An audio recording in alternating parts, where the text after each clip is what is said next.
دائما الشيء النادر يكون ثمين وعزيز على أهله ويتشوف الناس للتعرف عليه، لكن هنالك ما يكون نادرا وسيئا ورحمة الله عز وجل تعمنا إذا كان نادرا، ألا وهي الأصوات العنصرية الكئيبة المتعفنة التي علت هذه الأيام في المجتمع الكويتي، وهي مؤذية لنا ومؤذية لكل العالمين. لماذا؟ لأن العنصرية مرض.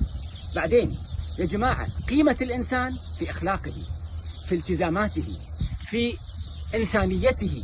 أما أن تقيم الناس أن هذا من البلد الفلاني وهذا وافد وهذا ليس له جنسية وذاك لأنه أعجمي، فهذا سلوك قال عنه عليه الصلاة والسلام: من بطأ به عمله لم يسرع به نسبه.